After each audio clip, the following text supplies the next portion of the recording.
Hey guys, welcome back to Valareso Capital. On this week's episode, we're gonna go through the market update review. We're gonna take a look at the price action that happened after the CPI report. Now that we have the CPI report out of the way, we can make a better technical analysis based on the price action and not so much on that binary event that we had on Thursday. We're gonna take a look at many of the leading indexes. We're gonna take a look at the IWM, SPY, and then we're of course going to take a look at some of the volatility instruments that we always take a look at, which are going to be the VIX and the VIX futures. And I also want to go through the bonds, and probably we're going to take a look at the UUP. So if you want to know what are going to be the most important levels for those specific charts, make sure to stick around all the way to the end so that you can have a better idea of what are the probabilities of certain levels holding going into next week. So welcome back, guys. Remember to like and subscribe, and also if you haven't done that already, also follow me on my Twitter account. The Valareso Capital community on Twitter is growing pretty rapidly, and it's something that makes me really happy because a lot of people are finding value in the information shared on the daily analysis that we make on different type of names, and also on the trading psychology things that we tweet and that we share as a community. So also make sure to follow me on there as well. And now let's just take a look at the charts. Let's make this video a really useful and also one that can help you and that you can use as an asset for next week. So before we go into the SPY, let's take a look at the VIX, because I think that the VIX is a really important chart, and one that we have been talking for quite a while now. So let me just grab my drawing tools here. So first of all, you can see the VIX finding resistance right at that 50 daily moving average. This has been something that we have been mentioning for weeks now in the community. We were talking about how amazingly, even if the VIX is just a mean reversion instrument, we can see that many times the VIX respect moving averages, and it's such amazing how it does, right? So you can see right here that the VIX respected that 50 daily moving average. That 50 daily moving average acted as a wall of sellers. So that was something pretty interesting to see. And also, you can see in one of my favorite indicators, which is the trend oscillator, you can see that the VIX, when we had this move right here into the first level of resistance, you can see that the VIX popped all the way to 50.69, but didn't break above 51. And that was also another signal that the bears of the VIX were still in control of the move. And now you can see that we have a squeeze, and the trend oscillator is finally taking a direction. Is starting to expand from its EMA. That means that the move is starting to get some traction to the downside, and of course you can see that also on the price action. Now the level that I'm going to share with you in the VIX is going to be 19.94, and then of course that's going to be the level of resistance, and then the level of support is going to be 17.25. So just be aware that even if we get some kind of a relief rally in the VIX and some pause and probably some pullback in the indexes, just be aware that even if the VIX has that relief rally, be aware that if we continue to be below 1994, we're going to continue to be on this path of lower lows and lower highs, and that's going to be basically an indication that the uptrend in the SPY might just be getting started. And now let's take a look at the VIX futures. I think this is a pretty interesting chart. This is one that looks pretty similar. This one looks pretty similar to the VIX. However, I have found that sometimes the levels are a little bit more accurate on the VIX futures.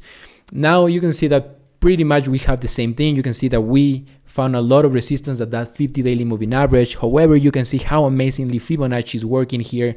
You can see that if we measure a Fibonacci extension from this low right here projected into this high right here, you can see that the 1272 extension comes right at 19.10, and you can see that we were finding some resistance at that level.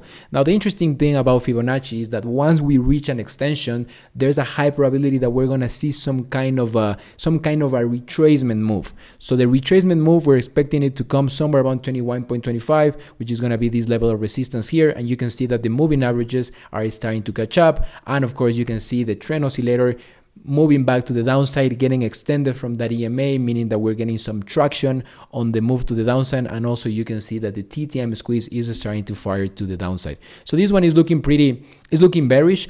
which means that the indexes, there's more of a probability for the indexes to continue the move to the upside. Let's take a look at bonds.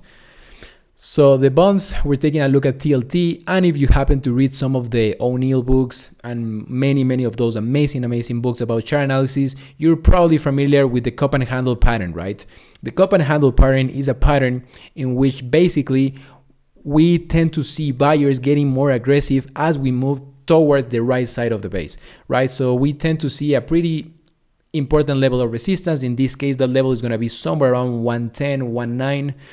And then you can see that that was a wall of sellers, but when we first get rejected, we had a huge move to the downside, but on this second rejection, we actually make a higher low, right? So you can see that we're starting to make higher lows, and that means that buyers are just getting a little bit more aggressive. So that increases the probability that we're gonna see a breakout above this level and then into the next level of Fibonacci, which is gonna be somewhere around 111.88. So the level that I'm going to share with you in the TLT is going to be this level right here, which is going to be somewhere around 105. 105 is going to be the level that I'm going to be watching as resistance, and the level that I'm going to be watching as 105 is going to be the level that I'm going to be watching as support, and the level that I'm going to be watching as resistance is going to be first this 110 level, this 110 level, which is basically that declining 200 daily moving average, which is the daily moving average right here. If we happen to see some pullback in the bonds, I think that as long as we continue to hold that 50 daily moving average, I think that most likely we will continue to see more upside in the bonds. And you can see that the trend oscillator is above 50, and also you can see that the squeeze is starting to turn to the upside. Kind of the same scenario that we have right here before we have a really strong move to the upside.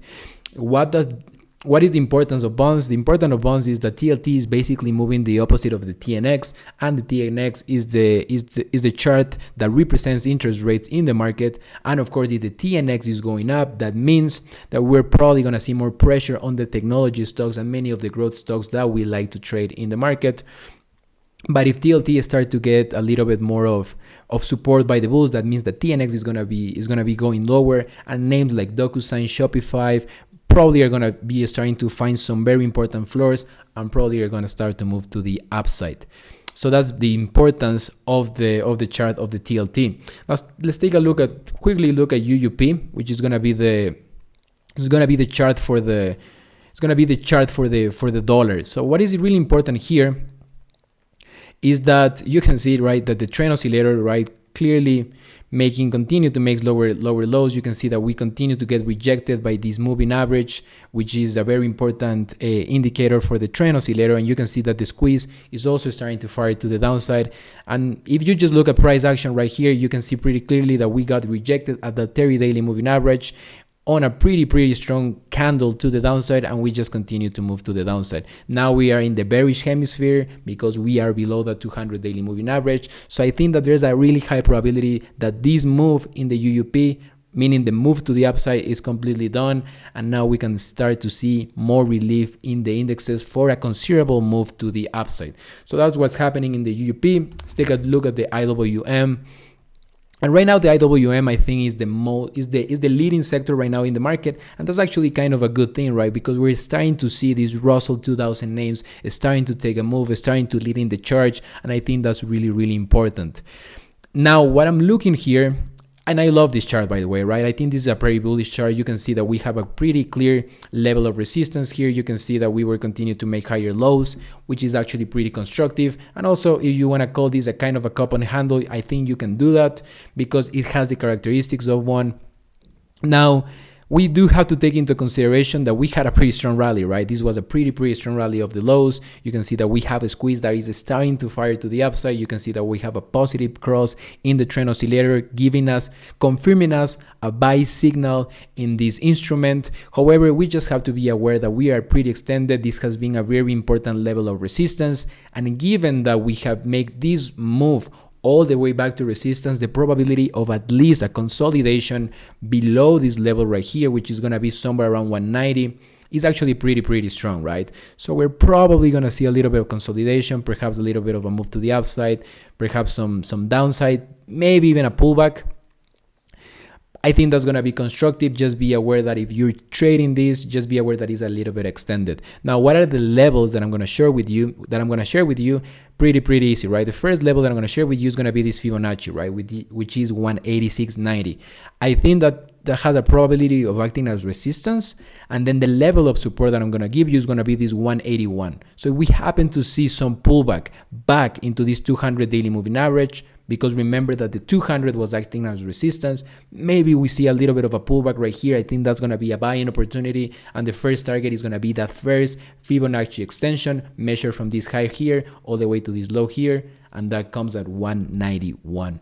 So that's going to be basically the trade. The trade in the IWM is going to be wait for a pullback and then trade it all the way to the extension. So pretty straightforward. And then finally, let's just take a look at the SPY. I think that the SPY is a really important chart, and the reason why I think the SPY is the most important chart in the market is because you have to take into consideration that even though you might be trading a super liquid leader or whatever, just remember that 80% of the stocks move with the general market. So if we happen to see a little bit of a pullback in the SPY, the probability that you're going to see a pullback or at least a consolidation in the stock that you're trading is actually pretty high. So it's really important to always have the levels on the SPY pretty clear. So the levels that I want to share with you are going to be three very important levels. The first level is going to be this 400 level right here. This 400 level right here was a previous level that we had a gap, and that gap basically acted as a magnet for price to go all the way back and close it. So we already closed that gap. So my expectation is that we're going to see a little bit of resistance around this 400 level. So that's going to be the first level. And then the second level is going to be the level of support, right? Because if we are at resistance, we want to know what is the first level of support. And that first level of support is going to be 390 right here. So that 390 level happens to also be a Fibonacci retracement measured from this low right here all the way to this high right here. That's going to be the first level of Fibonacci. And also it's really interesting that we have some of the moving averages starting to move to that level, right? We have the 30 daily moving average, we have the 21 exponential, we have the 8 exponential, we have the 50 daily moving average. So we have kind of a conglomeration of moving averages that might act as support. So what is going to be the trade in the SPY? The trade in the SPY is going to be to understand that it's right at resistance. If we happen to see a pullback somewhere around this level, I think that's going to be a viable pullback, and then the trade is gonna be looking for an expansion all the way into this resistance level back at 410. So 410 is going to be probably the first level of resistance. Is going to be also the first target if we happen to move above this 400 level. This is probably going to act as a magnet, right? Because we continue to have a gap that continues to be opening just by a little bit. So we're probably going to attack that level in the upcoming weeks. So once again, guys, 400 first level of resistance, 390 first level of support, 410 next level of resistance, and a possible target to the upside. So that's going to be it for the video, guys. Thank you so much for being here. We just have to keep it pretty simple. We just have to know the levels. It's really important to have a really good understanding of where is resistance, where is support, and that way you can increase your probability of success in the market. So once again, thank you so much, guys, for watching. Remember to share this video to your friends, to your family, and also to other fellow traders so they can use it as an asset for their trading analysis and their trading business. Thank you so much, guys. Bye bye. Take care.